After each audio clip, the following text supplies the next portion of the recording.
so much behind. My family, the zoo, India, Anandi. I suppose in the end, the whole of life becomes an act of letting go. But what always hurts the most is not taking a moment to say goodbye.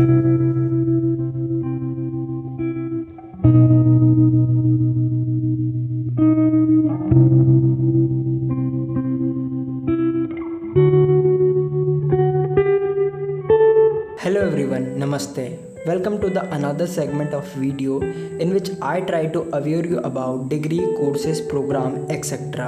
हमारे देश में ऐसी बहुत सी चीज़ें हैं करने को जो हमारे पैशन को प्रोफेशन में बदल सकती है, but the thing is we are not conscious about that. तो आज इस वीडियो में हम कुछ एक ऐसी ही डिग्री के बारे में जानने जा रहे हैं जिसका नाम है bachelor of music.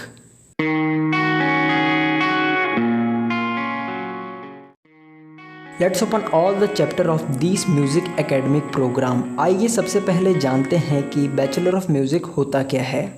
Bachelor of music is a music program जिसमें म्यूज़िक से जुड़ी theories, past histories, performing skills, techniques और ऐसी बहुत सारी चीज़ें सिखाई जाती हैं, जिसमें म्यूज़िक एस्पिरेंट अपने आप को दो फ्रेमवर्क में ट्रेन कर सकता है। पहला है वोकल और दूसरा है इंस्ट्रूमेंटल। बैचलर ऑफ म्यूज़िक को बीएम बोला जाता है और यह 3 साल का एकेडमिक प्रोग्राम है। Now this is an elementary question which every aspirant has to ask himself. अब ऐसा तो नहीं है ना कोई भी मुँह उठाएगा और इस प्रोग्राम को करने चला जाएगा। आपको पता होना चाहिए कि ये प्रोग्राम आपको क्या देगा। Now getting into more deeply, मैंने इसे 2 पार्ट्स में डिवाइड कर लिया है। पहला है इंटरनल, दूसरा है external. Now let's talk about internal aspects because we all know music is a soulful career. यह प्रोग्राम आपके क्रिएटिव और इन्वेंटिव हॉरिजन्स को ओपन करती है जो आपके जॉब सेटिस्फेक्शन का कारण बन सकती है। We all know music has lots of notes, chords और बहुत सारे गाने जो हमें याद करने पड़ते हैं। ऐसी चीज़ें दोस्तों आपके मेमोरी को शार्प करती हैं और ऐसी ही चीज़ें दोस्तों आपके अंदर फोकस और डिसिप्लिन लेकर आती हैं और आप अपने इमोशन को एक्नॉलेज कर पाते हैं। और म्यूज़िक ऐसा फील्ड है दोस्तों जहां आपको हर समय कुछ नया एक्सप्लोर करने को मिलता है through out your life. Now the second is external aspects. Of course यह ऐसा प्रोफेशन है जो आपको नेम, फेम, मनी तीनों चीज़ दिलाएगा। साथ ही साथ दोस्तों आपको म्यूज़िकोलॉजी के बारे में जानने को मिलेगा। म्यूज़िकोलॉजी फ्रांस का एक कॉन्सेप्ट है जो 20वीं सेंचुरी में बनाया गया था।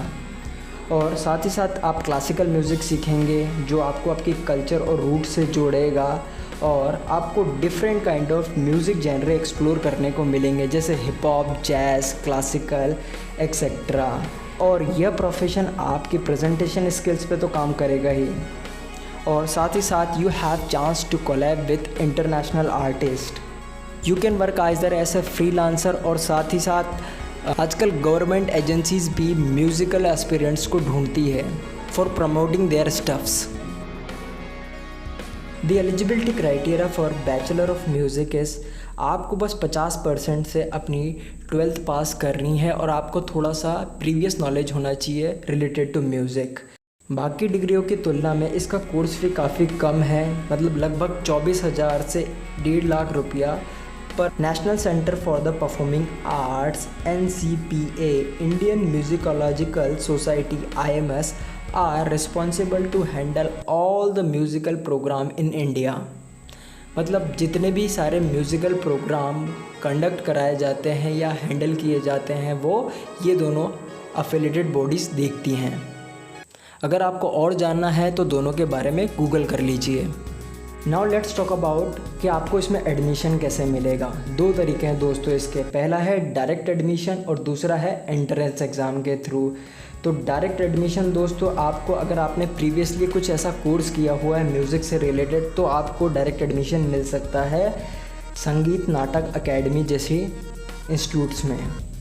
और एंट्रेंस एग्ज़ाम के बारे में अभी हम जानेंगे। So these are the list of entrance examination. अगर आपको इसका स्नैपशॉट लेना है तो ले लीजिए। If someone is really serious about music तो ये कुछ म्यूज़िकल प्रोग्राम हैं जिन्हें कंसीडर किया जा सकता है। सारे कोर्सेज अलग अलग हैं और इनकी स्पेशलाइजेशन भी अलग अलग है। आगे इनके ऊपर वीडियो आएगी तो फिर दोस्तों हम इनके ऊपर बात करेंगे। भारत में म्यूज़िक के अंदर मास्टर और पीएचडी डिग्री दोनों ही ली जा सकती है और दोनों IMS और NCPA द्वारा रेगुलेट होती हैं। एट इनिशियली जब एक म्यूज़िक एस्पिरेंट फ्रेशर होता है तो वो कम से कम 5 लाख पर एनम तो कमा ही लेता है। This is an average salary of a music aspirant and these are the list of top recruiter for bachelor of music aspirants. Now check out this, these are the areas of employment for musical aspirants. ये वो job profiles हैं जिन्हें आप bachelor of music को ख़त्म करने के बाद चूज़ कर सकते हैं। इसके अंदर vocalist, instrumentalist, teacher, band leader, project manager, recording technician, training and development specialist, freelancer etcetera हैं। ये वो टॉप कॉलेजेस और यूनिवर्सिटी हैं जो आपको bachelor of music program offers करती हैं। Now we come to the end, but उससे पहले दोस्तों एक बार फ्रिक्वेंटली आस्क्ड क्वेश्चन देखना बहुत ज़रूरी है। तो सबसे पहले ये कोर्स कितने ड्यूरेशन का होता है, तो ये 3 साल का होता है। इसके एलिजिबिलिटी क्राइटेरिया क्या है? The aspirant must have to be completed their higher secondary education with 50% marks. और इनिशियल लेवल पे एक म्यूज़िकल एस्पिरेंट कितना कमाता है? तो 5 lakh per annum, which is better degree, BA in music और BM। दोनों डिपेंड करता है दोस्तों एस्पिरेंट के ऊपर। BA in music more theoretical than BM और BM ज़्यादा प्रैक्टिकल होती है। What is the highest degree in music? Doctor of Music Art. Is music a hard degree? No. जब एस्पिरेंट इसमें इंटरेस्टेड है तो ये किसी भी तौर पे उसे हार्ड नहीं लगेगी। What are the highest paying career in music? AR representative. AR representative का काम होता है दोस्तों टैलेंट को स्काउट करना। म्यूज़िक थेरेपिस्ट, अगर आपको इसके बारे में और जानना है तो मेरी एक प्रीवियस वीडियो है ऑक्यूपेशनल थेरेपिस्ट के ऊपर, आप उसे देख लीजिए। Music composer, instrumentalist, music journalist, record producer etcetera. Friends, if you have any doubts तो कमेंट कर दो और बता दो मुझे, मैं आपके डाउट्स क्लियर करने की कोशिश करूँगा। और अगर दोस्तों आपको ये वीडियो पसंद आया है तो लाइक, शेयर और सब्सक्राइब किए बिना मत जाना यार। चलिए बाय बाय, मिलते हैं ऐसे ही किसी अगले वीडियो में।